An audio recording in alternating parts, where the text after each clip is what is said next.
We stop in front of Café de la Pax, where Yahiko bounds up to the door and opens it with a flourish. Heh, déjà vu. After you, my good minions. Unfloored as we step to the door, colorful screams and balloons are plastered around half of the cafe.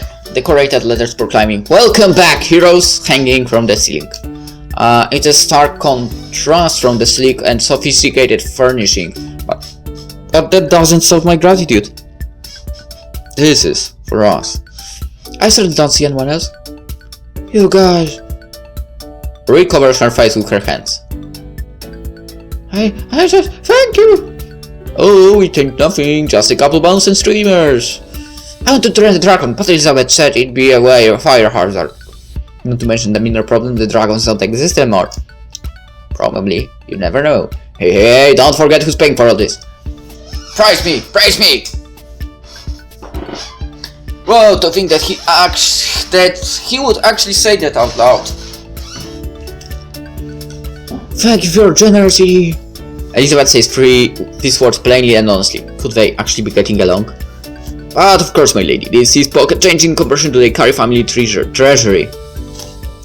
Elizabeth's good mood quickly falters, but Misaki's eyes light up in realization. Pocket change?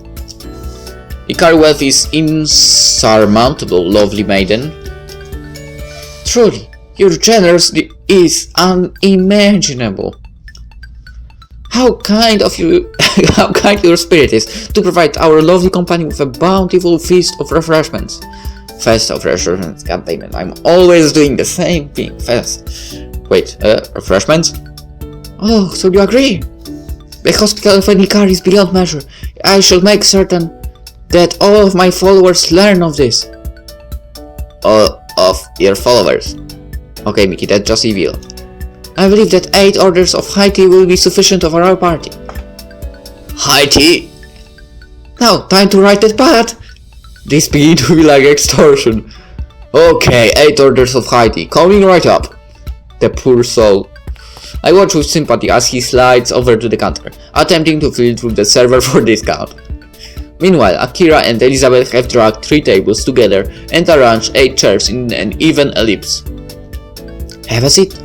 We've something special planned. Even more than all this? You didn't think that we dragged your asses all the way here just to drink some plant water, did you? Elizabeth seems fairly offended at this disparagement of her beloved tea, but remains silent as Masato flings something out of his backpack. Ta-da! A heavy wrapped binder lands squarely in the center of the table, stuffed to the brim with stacks of paper. A binder? Oh, the last time I saw one of these was during the Edo period. It ain't that old. But we are all surprised when Ari suddenly snatches the binder, flipping through it like a madman. She smiles, the closest thing that I've ever seen to broad smile from her. It's an RP. Yeah? Can I be GM? Her eyes are almost shining. I've never seen her so happy before. Well, sure, I was gonna do it if no one wanted to, but I want to. Ha, role-playing. Who would have thought? I didn't know you liked board games, Masato. What? This ain't a board game. This is an artifact of story creation that weaves into intricate tales of heroes' development. Me and the boys at home played it all the time. Little Kabeki had to be healer cause he couldn't sustain a good pounding. I have an ominous feeling about this. How exactly did you play RPGs? Outside it out, of course. How else are you supposed to play them? Oh boy. Who needs dice anyway? This way it's all down to skill. No, dice are imperative. This firm word from Irish shocks us into brief silence. Dice are fancy. Well, hey, you're a GM. That was frightening for a moment. I swear that Ari was radiating a death aura. It might be best to get on her good side. So, what should you do first? You must create a character. Wait, I must develop a warlord. Ari narrows her eyes in concentration for a brief moment. Steampunk setting. You are in Eggalir Metropolis, a bustling city where clockwork machinery see to your needs, and you must find ways to reach the heavens.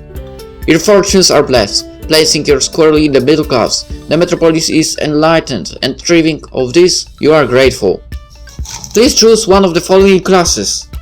Oh, sorry, I skipped twice. The Knight, a powerful yet cumbersome fighting type. The Haster, a rogue of sly mind and wit with nimble feet and figures. The Alchemist, a master of magical artifacts and elements with a scientific twist. The Doctor, a knowledgeable cleric. Generally for girls. The Musketeer, a champion of firearms. The Engineer, an inquisitive innovator of ingenious inventions. The Entertainer, vulnerable to battle but charming and convincing. Oh my god, does it have to well, it probably doesn't have any influence if we will have to choose, so you know.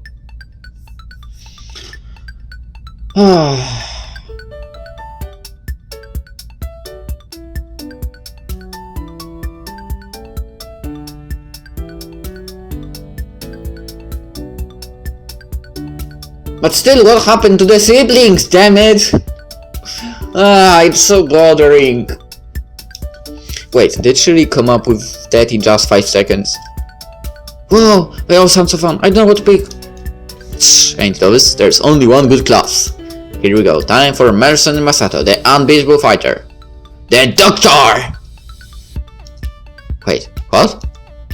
Masato, you know that the Doctor is a healing type, right? Who do you think, I'm an idiot? I've always wanted to be the cleric, but they always made me the fighter. Well, this is getting interesting. Very well, Masato, Doctor. She doesn't even seem phased. As for me, I'll be a haster. Sounds exciting. Don't drive my hood to the Musketeer. That fits with your aim. She whips in my direction, ready for a snappy comeback, but then realized that I was complimenting her. Oh, thank you. Her aim was really impressive. I'll be an entertainer. Oh, so useless. You say that when we're in a foreign nation and the only thing keeping us from the copy chopping block are my large skills. An entertainer could be really useful, not that I say that loud. So, Dr. Masato, Haster Akira, Musketeer Elizabeth, Entertainer Rui, Yama, Misaki and Yahiko remain. Yama, why don't you pick first? Sure. I overdo the list of classes in my head. Logically, we should probably all pick different classes so that we're a balanced group. That leaves me with the Alchemist, Engineer or the Knight. Being a Knight sounds like I'll just have to do a lot of fighting. Being an Alchemist sounds really cliché. I guess I'll be an Engineer. What do they do exactly? Engineer stuff, of course. Okay, I got my Engineer title, okay, so I actually can be that, possibly. For the title doesn't really mean that I know Engineer stuff, unfortunately. Yeah, Akira, so I got it. In that case, I'll be a Knight. What? Not an Alchemist? Being an Alchemist sounds so boring. Knights are much more heroic and daring. Well, that's no surprise. Now to start?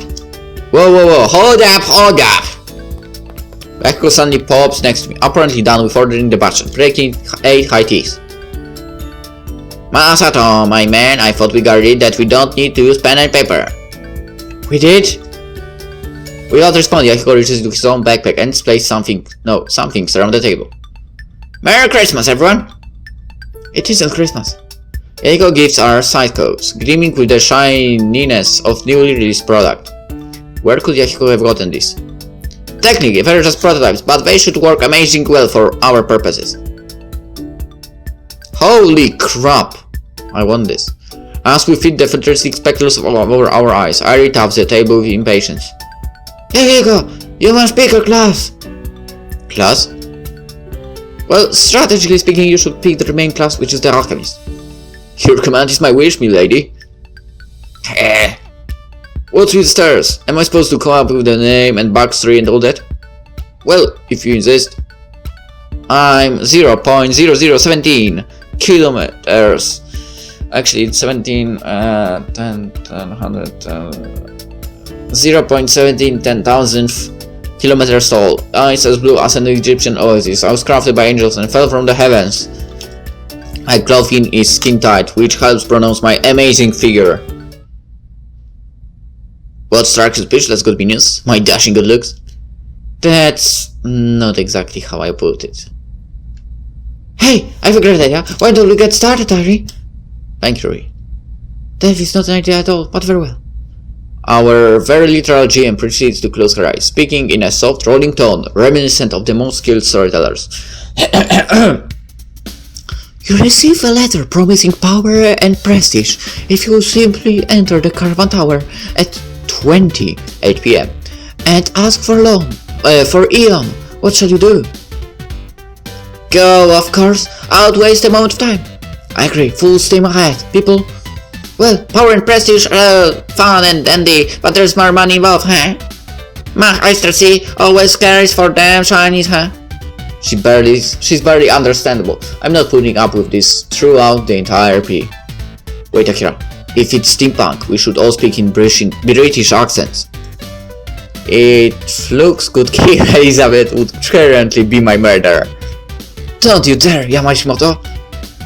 Tally ho! We've done quite a bang-up job on our character creations, if I do say so myself. Akira and Rui apparently don't notice that I'm teasing. They only light up with excitement. That is a splendid idea! Wait, why? I do believe that you've landed upon something quite profound, Yamashimoto. Elizabeth buries her face in her hands, but the pair continues oblivious. Well, Rui, under these circumstances, it would be prudent to meet this person together, would it not? Oh yes, indubitably, I quite agree. Ari cuts in with her solid monotone earring, earning Elizabeth some relief. Elizabeth, Misaki, Akira, and Rui are en route, and... Well, it wouldn't be a part without the great Yahiko Ikari. Yeah, I'm gonna go too! Sure, why not? Very well. Ari closes her eyes, contemplating for a moment, then opens them with renewed fervor. En route to the fated tower, you suddenly encounter a rabid horde of Kertinos dingbats. What? It's Shigure something Shigure says often. And suddenly I'm not surprised anymore. Prepare for battle! Tokens spring up on our monitors, representing rows of hard-faced Cretinous dingbats. Hold up, citizens, stand back, this is a job for President Jay Graves. Cover measure, mobilize! You have no ability by that title. Then I've unleashed a fiery storm of death for I the Alchemist. Ladies and gentlemen, Power Gaming at its finest. I see, roll. I got that so. 1. You drop your spell book on your 2. What? Sorry man, but you gotta stick to being a model. Error 404. Model class does not exist. That was really good.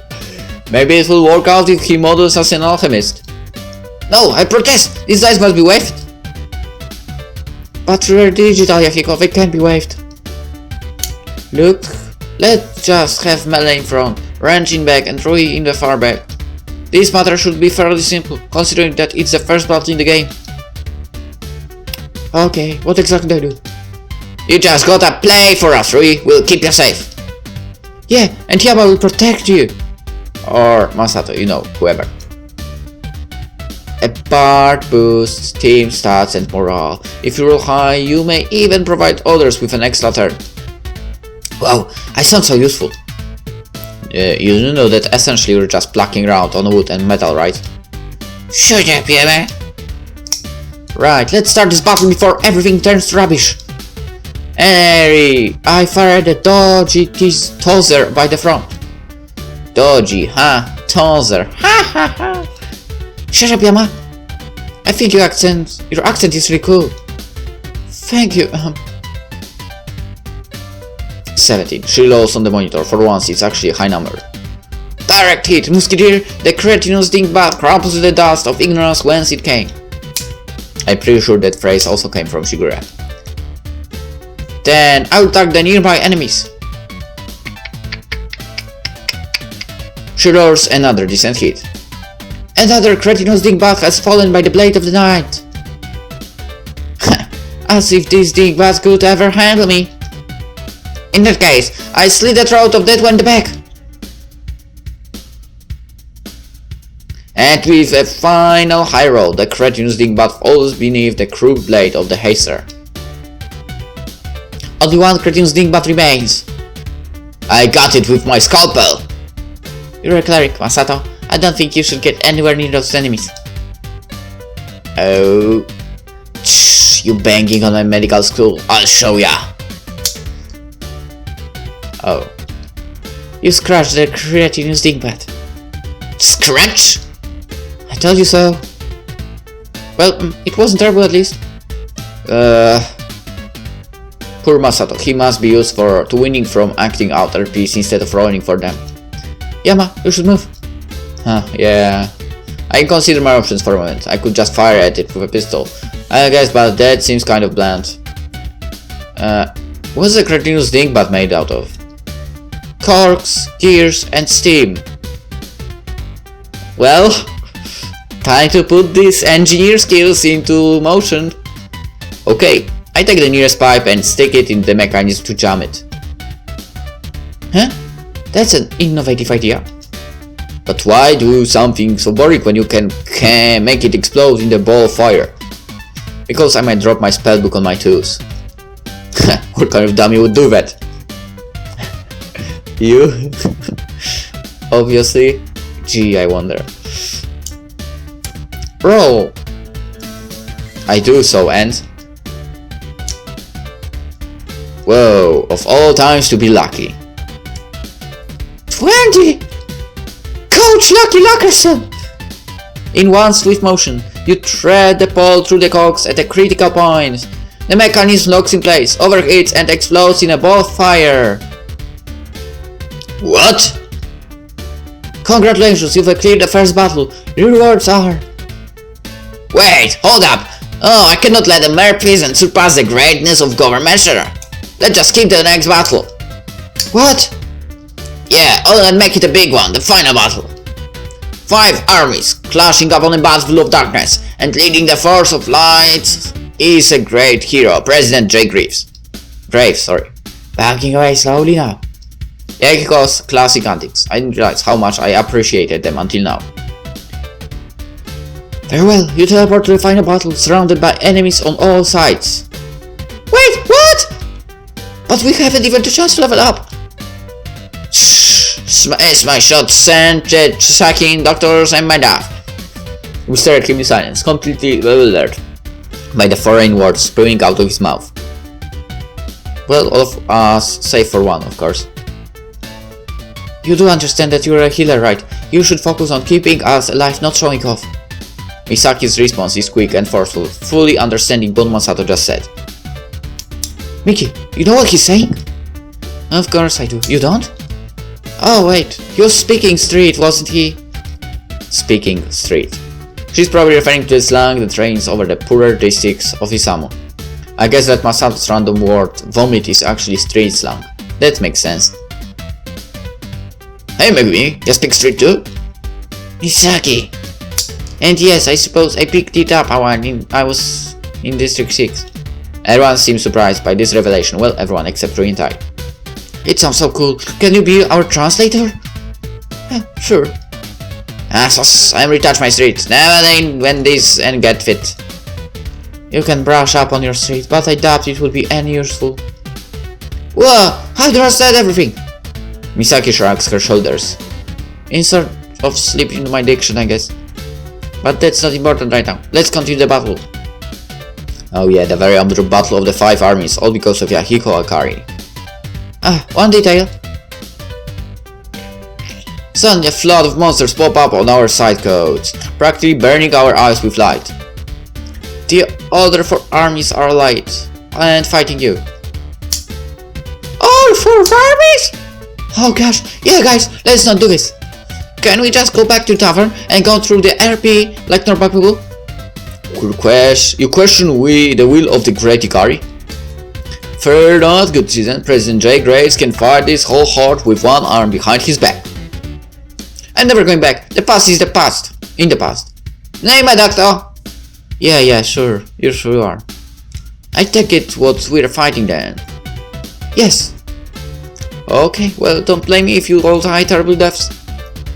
Meh, lighten up, it's a game. We're bound to die anyway. We tap our side codes to take our positions. Hopefully they are strategically sound. From what I can tell, Ari is at least nice enough to keep the enemies at the same level as us. Hopefully it's actually beatable. Akira suddenly moves her icon in front of ours, pacing it back and forth like a war general speaking to her unit. A day may come when the courage of man fails, when we forsake our friends and... No, Akira. Oh coach, what's the fun in having a final battle if you can't have the epic speech? Why? Do I suddenly get the feeling that we've had this exchange before? Whatever, make it quick. Yeah, fine, I'll make it a little more interesting. Man, woman, ask not what country can do for you, but what you can do for your hippopotamuses. Wait, what? This day we fight! And with that, Ari, I'd like to pickpocket the nearest enemy. Akira's attempt is failure, but at least she doesn't pay dearly for it. But Eri surprises us by breaking in right after Akira's turn is over. The clockwork goblin over the flank surges forward and attacks Rui. Rui, roll for dodge. Eventually, the token on our screen starts to the vulnerable knockline, where Masato and Rui are wide open.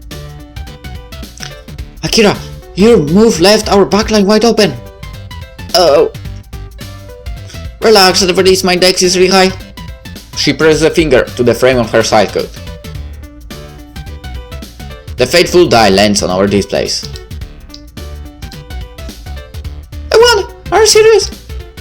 Great galloping coffers! Even with your substantial modifier, Rui, you did not dodge. You must be really unlucky today. No, wait, there has to be some kind of mistake. Unfortunately, Rui, mistakes seems to be yours. No man, stay asleep, do it up! Masato says that everything is your fault, Hiko, and you need to fix it. Me? Why me? You're the pressing for the puncher. You're the one who insisted on having this battle. Okay, I'll fix it.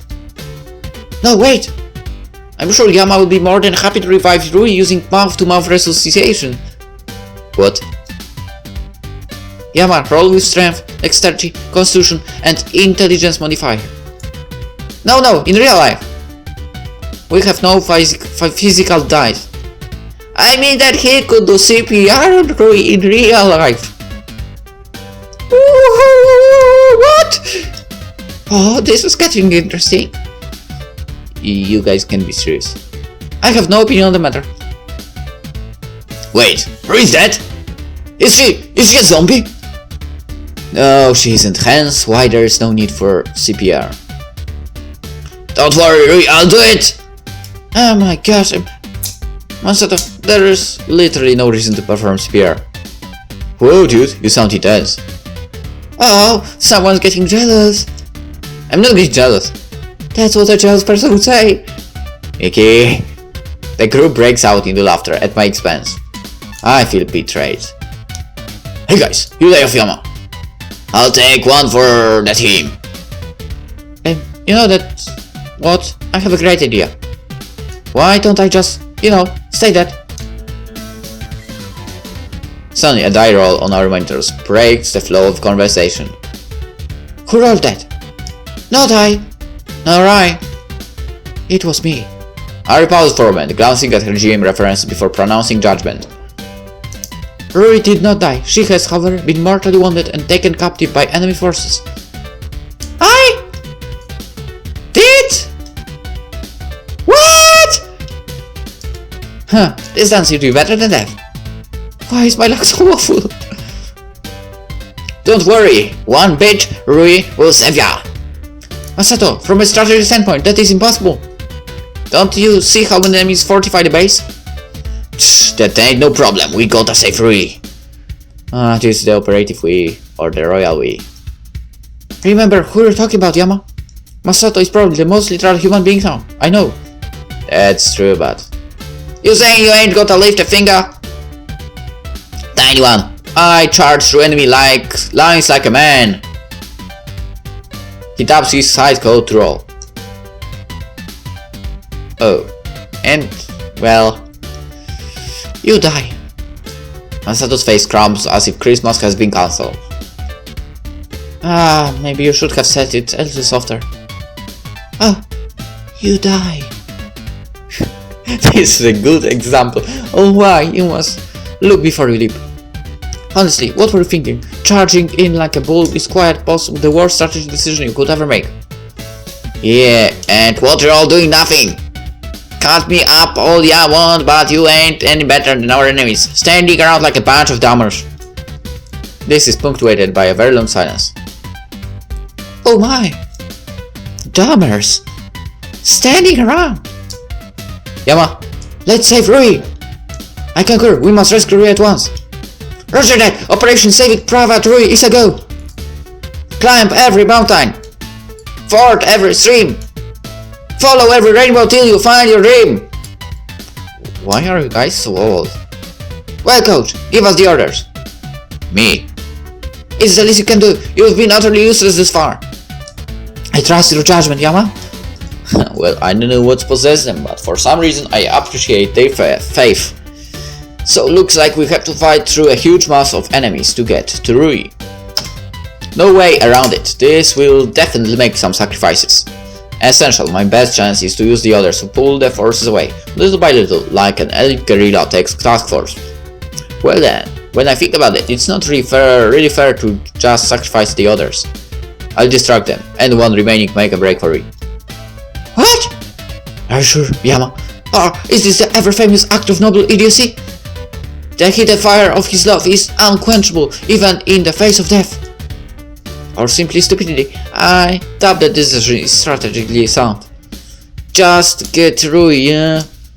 I guide my token to the flank of the giant forces. Hurry, I throw as many explosives and weapons as possible into the army to draw their attention. This is accompanied with a decent roll. A horde of tokens swarms around me, before I can blink. You are now surrounded by clockwork goblins. That's a cue. Fly, you fools! Akira, Elizabeth Misaki charged through the newly opened gap with fervor as I quickly scooped to the giant group of goblins. Stay focused, the entry is inside! But just as the uterus feast, the guards by the prisoner of war comes into doubling number. Sad, some goblins were sleeping. Some. The puny resistance force is quickly stomped out by the new horde, leaving Rui hopeless in the clutches of the goblins. Game over, you are all dead. Well, not one. No, not all of us! Have you so easily forgotten that the general still stands? Cover measure, mobilize! My firestorm, hurry! Roll! Fuck. What? Again? You drop your spellbook on your other two. I call fall, something's wrong with the RNG, dude. There cannot be anything wrong with the RNG, it is simply an RNG. But... It's alright, dude. Getting late anyway. Almost time for my curfew. Huh? Already? I checked the time. It's actually 5:40. I guess we must have left the hospital pretty late.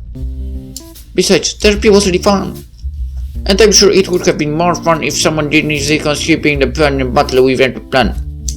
I also really enjoyed it. My compliments to the GM. Wait, are we leaving? But the high tea just got here. Sure enough, two servers have bustled out from the backrooms, arms laden with trays of teapots and dainty sandwiches. My stomach grumbles embarrassingly loud. Everything looks delicious. Ah well, if it's food. He promptly sits down and unashamedly digs in. Well, that was easy. This is all due to Yahiko's generosity of body. Make sure to express your gratitude. Thanks, Yahiko. Your gratitude knows no bounds. Oh, fantastical benevolence. I appreciate your generosity, if little is else. Thanks, man. How well you know, this is just pocket change to any carry. Note to self, never get on Misaki's bedside. She's totally got Yahiko wound around her little finger. I tried a scone on the nearest day. It crumbles delectably in my mouth, perfectly cooked. Whoa, this is really good stuff. Thanks, Yahiko. But of course. After all, a proper war dictator must keep his minions well fed.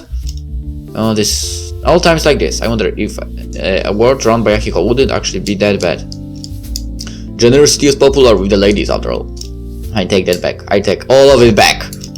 After scooping some treats onto a plate, I turned to my seat. Unlike the last time we were all together, no one's separated in groups. Everyone is sitting around the same table chatting with smiles on their faces. It's heartwarming. So, hypothetically speaking, what would you do if all politicians suddenly turned into chairs? Well, they'd at least be somewhat useful. The authorities do the best they can, you know. Are they at least comfy chairs? If they are, I'd vote for them. How can people turn into chairs? Then again, some topics or discussion are questionable. Hey dude, staring at the lovely angels, I see. What? Don't you fret, my good man. I know precisely what you're thinking. You wanna woo one of them, don't you? I really don't. Well, you're in luck, because for a limited time offer Wait, really? I glanced at the others. They seemed to be immersed in conversation, filling the cafe with a pleasant buzz. Maybe now's my chance to have a little chat with Akiko. Say Akiko. I paused for a moment, trying to find the right words. I was wondering, we never figured why we never figured out Mr. Ryota's motive. Do you happen to know? As I fumble awkwardly with the message, Akiko interrupts me. It's fine, dude, I get it. It's kinda hard to think about, 5 people I know all gone. He smiles painfully forced. Anyway, I don't understand all these killings. But when I was talking with my mom and dad about it, they got totally stressed. I don't know, it doesn't really make any sense. The police don't seem to have a clue either. I mean, apparently Mr. Ryota's an immigrant band. Why? Why would he kill 4 kids for no reason? His voice becomes gratingly strident, halting all activity in the cafe. Everyone turns to Akiko, open-mouthed, no doubt taken aback at the sudden gravity in his tone. And then, in the blink of an eye, Yakiko's face suddenly flashes back into his trademark grin without a hint of shadow. What bothers you? So, my good minions, have I captured your heart? A moment of silence follows. I can see the hesitation on everyone's faces, the hesitation of wanting to help Akiko, but not knowing how. His toothy smile, his arrogant front, it's an impenetrable wall that's impossible to break down. Is it possible to help him when he doesn't really want it? It doesn't seem so. Eventually the group awkwardly turns to conversation and Yakiko's shoulders slump just slightly in relief. It's jarring to see his personality switch at the balcony, but maybe that's his coping mechanism, just like mine is standing from afar, mocking anything I can. Sorry dude. Anyway, there's a lot of things about Mr. Rota that still don't make sense. It gives me a bad feeling. Kinda like seeing a guy in a French-made costume, No, I can't say I do. I'll look into it. Yakiko deserves that much. Thanks, dude. Hey, last sandwich, and takers? We turn back to the commotion of the rest of the group. The trays are almost completely picked clean. Well, that was fast. I guess the cafe's quality speaks for itself. I'll have it. Sandwich. I like it. The food is quite delicious. I'm also still pretty hungry. Then there's only one way to solve this. A competition! Oh, I remember. On second thought, I don't want it anymore. Me neither. Meh. I ain't even said what the competition is yet. What is it? Well, a real man's fair, so.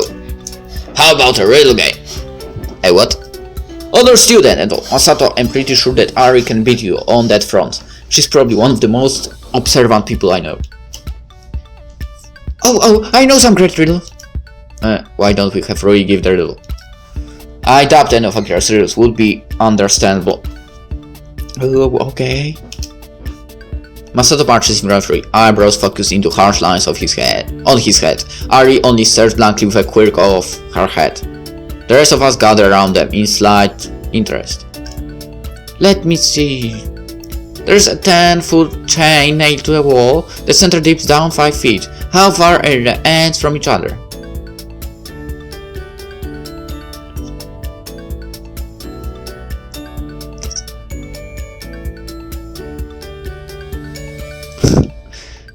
They're on the same nail. If the center's down 5 feet, that means that it going down and up totals to 10 feet, which is the length of chain. Well, you're right, Masato, that was quick. Why would the chain be nailed to the wall? Maybe there is some merit to Masato choosing a competition. Okay, next.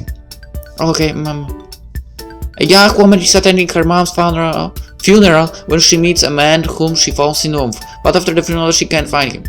A couple days later she kills her sister. Why? What?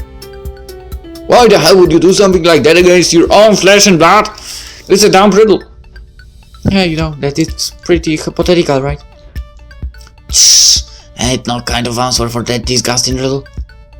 Didn't the woman want to meet the man at her sister's funeral? A pregnant pause fills the room. Yeah. Isn't that the psychopath test? Maybe she heard it before. The hell, it's dumb is what it is. What kind of shocking down and kill her family for some hollow love at first sight? Shh, better next read. Okay, Mr. Pushy. Oh, I know. 4 old men sat down to play. They played all night till break of day. They played for cash and not for fun, with separate scores for everyone. When it comes to square accounts, they all made the same amount. Not one lost, and all gained. Now that you've heard, can you explain? This riddle has our entire group racking their brains.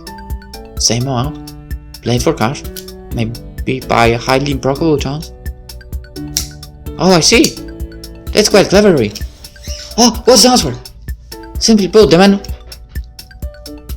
No, shut up, till I solve this! Elizabeth snorts and rolls her eyes, but stays quiet. Masato begins to pace in agitation as Ari stares longingly at the sandwich. Oh, I know. They were playing Daipei. The bank robbery game? Yeah, they played for cash. They get separate scores, but they earned the same amount. As sensible as that is, I highly doubt that this riddle has anything to do with video games. Sorry, that's not technically the answer. Oh, I'm pretty sure that a dozen kittens just died at the moment. Got it right. The men are all musicians. Different scores, same amount, playing for a night today. Yep, Masato 2 points, Ari won. Ha, knew it. As Rui shuffles through riddles that she knows, the rest of us lean forward. Even if Masato and Ari are technically the only ones competing, the riddles are interesting enough for us to try. You're woken up at 4 AM by a knock on your door. It's from a friend who came for breakfast. You have bread, jam, bacon and eggs. What do you open first? This time there's not even a pause for deliberation. Everything at once, of course, ain't no skipping on hospitality. No, sorry. It's not even physically possible to open 4 containers simultaneously. You ain't never been real hungry, have you? Okay, Ari, your answer? Don't you open the door first? Otherwise your friend will be outside. That's right. Oh, dang. Should have seen that one. At least he has the dignity to acknowledge this loss. You know what this means. Ladies and gentlemen, we have ourselves a tiebreaker! Can I hear it from Team Marvelous Masa? Oh yeah! The cafe falls into deathly hush. Time ticks on. Alright. How about Team Tiny Girl with an infinite stomach? Woohoo, Gory! Think brains and think with me minds! Go and kick Masa's behind! I'm getting sudden sense of deja vu. Well, Judge Rui, it's up to you to determine the fate of this job. That's a lot of pressure. It looks like this will be the riddle of a lifetime. Okay, let me think. She ponders for a moment in the stillness of the cafe, then clears her throat. Poor people have it, rich people need it. If you eat it, you die. What is it? Masato opens his mouth, but Ari beats him to the punch. Drugs! Another silence. What exactly has Ari been through in life? Poor people have it, rich people need it. If you eat it, you die. It's drugs. Well, I mean, technically speaking, she's not wrong. Rui quickly whips to Masato with a pleading look. Masato, what's your entry? Masato stands quietly, and for a brief second, it seems like a huge burden is on his shoulders. We wait in poised silence for his fateful reply. Finally he opens his eyes, enunciating every syllable with crispness. The answer is nothing. Poor people have nothing, rich people need nothing, and if you eat nothing, you die. A stoic stillness falls over the cafe. Something about his words seemed unnaturally heavy. And then Akira breaks the tension with a loud and enthusiastic round of clapping. Well done, my socks! Looks like we've got ourselves a winner! Oh, yeah, right. Rui quickly snatches the lonely sandwich from its place and thrusts it toward Masato. I heard we bestow upon the final sandwich. Go, eat, have fun! Drugs isn't the right elsewhere. Most people wouldn't think of drugs. Oh, does that make you drunk? Here we go, Deep Questions by Airi Hiraka. Rui grins in a very panicked manner and promptly grabs my sleeve. Well, it's been fun, guys, but it's getting awfully late. Whoa, I'm suddenly so tired. It must be my leg. And I gotta get back, curfew. In that case, it would be efficient to all walk back together. No! Isaki, Elizabeth, Ari, Yahiko, bathroom, time for some girl talk. Yahiko, really? Oh yes, of course. Wait, why am I included? Oh, and boy oh boy, Masato, it's getting really late. You should run back as fast as possible right now. No, I just walk with... Oh, Masato, my man, let's go! And without warning, Yahiko once again grapples Masato's arm and drags him out the door. I'm not sure what caused this abrupt action, given the fact that he should love being alone with a group of girls. Just after their sudden exit, Akira leads the other girls into the woman's bathroom, without an word, leaving Rui and I alone. Whoa, that is really subtle. Incredible subtle. They should become national spies. Or international. We pause. A sudden idea saves my mind. A bit random and spontaneous, but even so. Seiri, can you come with me? Where to? The cemetery. It's been hovering in the back of my mind for the past 3 months. You mean? Yeah. Are you sure? I mean, up until now, I thought you didn't. I mean, I wouldn't want to. You wouldn't be. I want you to come with me. Okay, let's go. We head to the subway and board it in silence, riding north along the side of the river. All it takes is disembarking the subway and crossing the bridge, and we arrive. The air is beautiful here, but cold. Maybe it's solely due to the sight of an endless stretch of memorial song, but the light feels frigid against my skin. I pull my jacket and tightly around me and navigate the cemetery, although it's been a long time, years. My footsteps easily found their way. Rui lays a gentle hand on my arm, comforting but unobtrusive. On another day, I might stop and muse at how many stones, how many different stories lie just in this one spot. Each engraving a different life, each monument a different family history. But in this moment, I'm focused on just one thing. I pull the stop in front of a marker by a boundary of trees, where a large stone looms from the ground, brisk letters carved into its surface. Ishimoto family grave. Mizu Ishimoto, February 1999, January 2008. 9 years old. Wow. The business card deposited next to the grave is stuck, long neglected over the years. I absently shuffle through a few of them. Reporters, more reporters, teachers from our school. More reporters. This is the only mark that she made. A story in breaking news, significant for just a fleeting moment. She could have grown up to be so much more, but instead, she was just a kid who suffered a tragedy.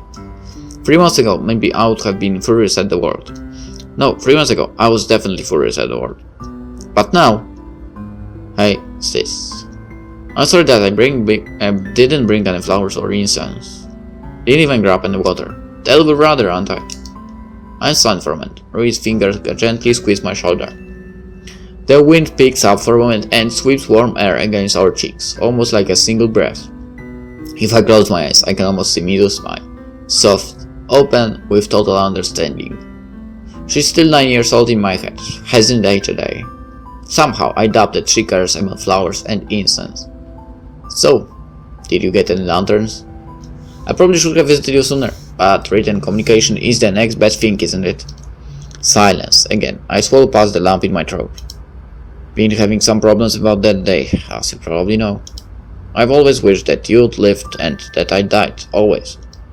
Who knows, maybe if you were still around, no one would have gotten hurt. Maybe you would have caught Ryota before Shigure and I could have blinked. That sounds like you. The 9-year-old girl in my head frowns imperiously, almost as if to say, Yams, you totally underestimate yourself. It's okay, I think that I finally realized. Moping around doesn't change the past. Pretty sad, huh? You'd think it'd be obvious, considering that I can't time travel or anything.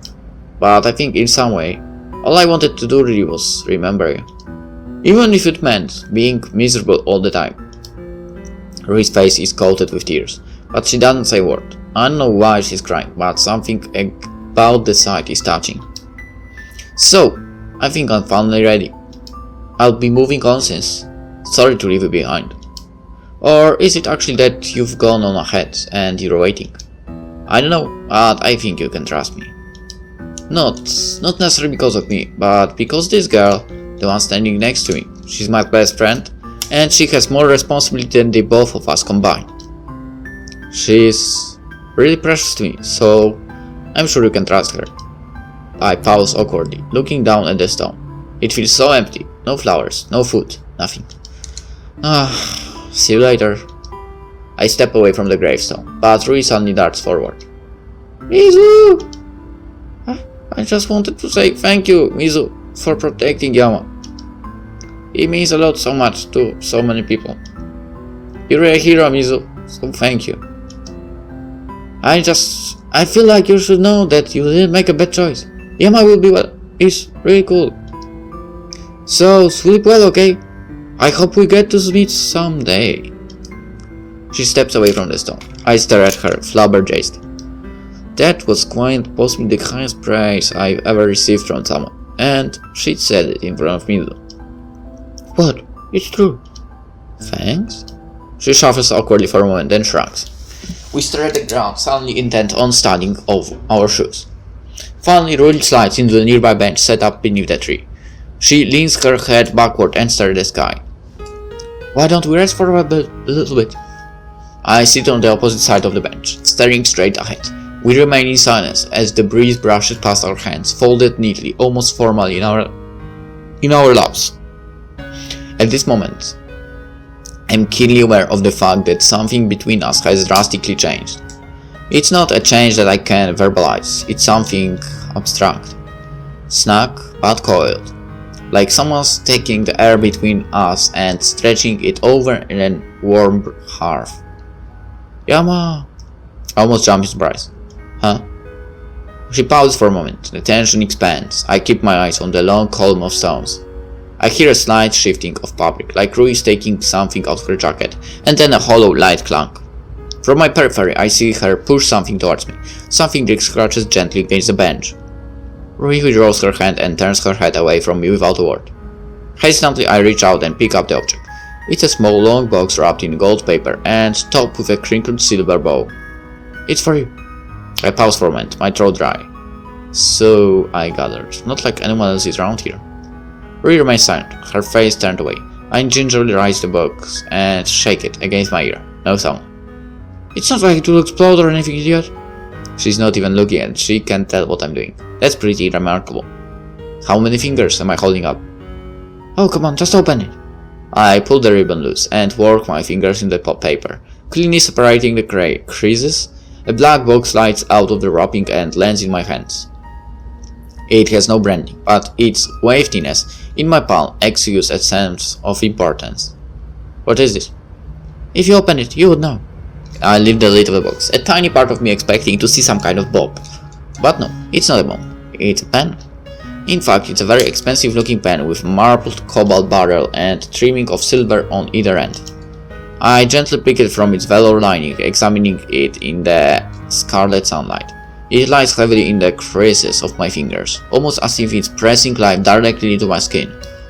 Everything about this pen just screams money, and somehow I don't think Yahiko bought this one. I place the pen back in the case, clearing my throat. Suddenly it's practically impossible to look at Rui. Thanks, I try to say. Thanks for the pen, thanks for everything. The words stop short in my throat. I awkwardly cough. Wow. You opened it.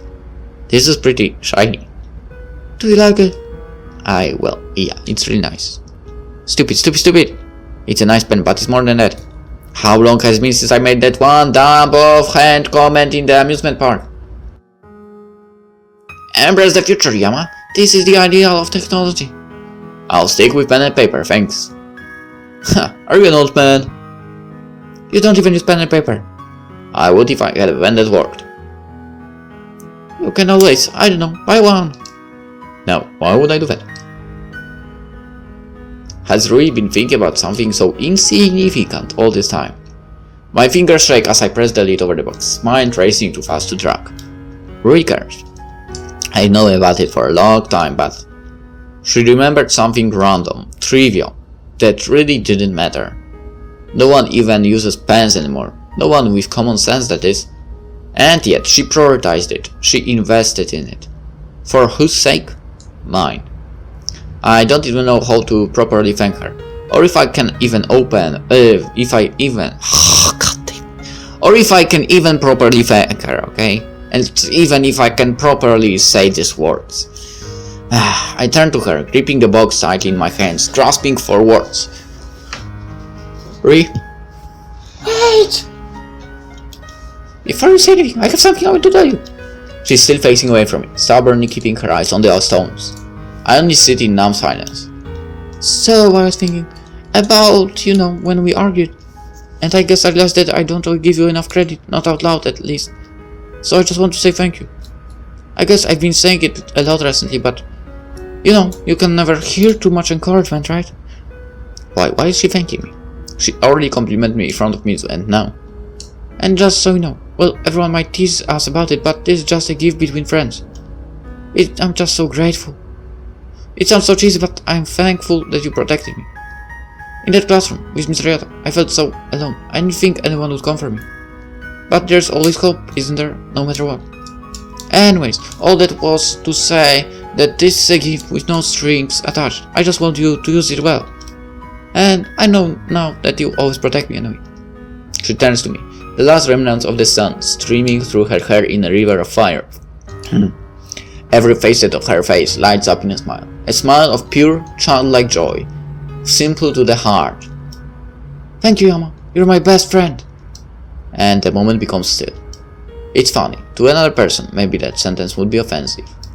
I'm your best friend. That's it. That's all I mean to you after so many years. But to me, it feels like the greatest gift I could ever imagine.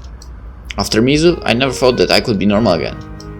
I'd never thought that I could laugh, have fun, or tell stupid jokes to a close circle of friends. To be honest, I'd never thought that I would have friends at all. Life was empty, grey. I practically lived in a distant corner of the school playground. I could never grow up as a normal kid, not anymore. No one would want to be friends with dopey, boring Yama Ishimoto. At least that's what I believed. The wind gently brushes into a current that threads through us, whispering through fabric into a time that never ends. Our eyes are locked, but not in tension, not even in weariness. It's in peace, a baseline earthy peace that feels unshakable, a sense of security that can't be replaced. I feel the corners of my lips slowly tug upwards, pulled unbidden by something light and warm, and my eyes close and I'm laughing. Not like the sarcastic chuckles that have dominated the past weeks, not even the sighs of relief earlier this morning, or the snorts of amusement throughout the day. It's something that I haven't felt in a long time. Quiet, pure, airy, something that makes me feel like I can do anything. Is this happiness? The emotion swells inside, and my green brow dance until it feels like it will burst off of my face. And then Rui is laughing. She's laughed often, but this time it's also different. There is no gap between her breaths, and everything is fluid, almost as if it's pouring out of her. And we just sit there, returning back to childhood, two dwarves, laughing like idiots, in the middle of a cemetery.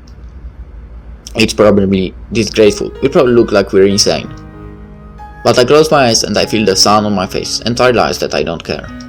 Or rather, maybe I care about what actually matters. Rui's laughter finally quiets and she settles back, a light blush coloring her cheeks. If it's okay, can we go get together tomorrow? I have something rather important to tell you. It should be an ominous phrase, but I only find myself grinning. You know that you can just tell me now, right? She blushes a little deeper, digging her fingers into her skirt. Like she's self-conscious about her uniform. The weather's not feeling quite right. The stars are not perfectly aligned. The horoscopes... Okay, I get it. Tomorrow it is. There's a brief pause. Rui lowers her gaze. Well, we should get going. Rui? Huh? You're my best friend too. She colors deeply at this, but a hint of that light, airy smile returns to her face. I know, you taught me, but thank you. There's so much more I want to say. She thanked me for so much. Things that don't even matter. But I haven't thanked her for anything. It was because of her make-believe that I got by Mizu's death. It was because of her support that I've gotten by these past few years. The romance conundrum, I don't know, it seems so far away, so insignificant. I just want to show her the gratitude that she deserves. But I can't seem to find the right words to say. It's as if anything that comes to my mind gets lodged in there. I guess we'd better get back. Didn't I just say that?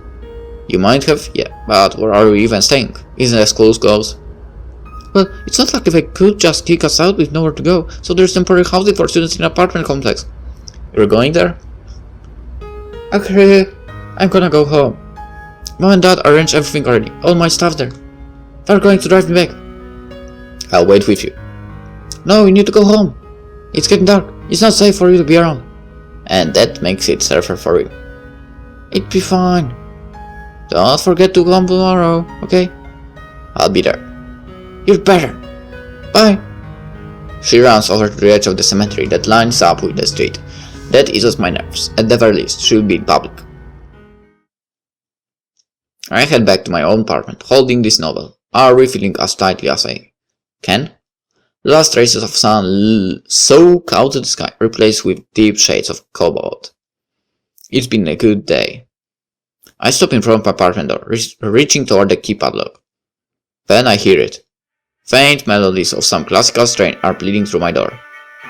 Music, coming from my apartment. The apartment that I haven't been in 3 months.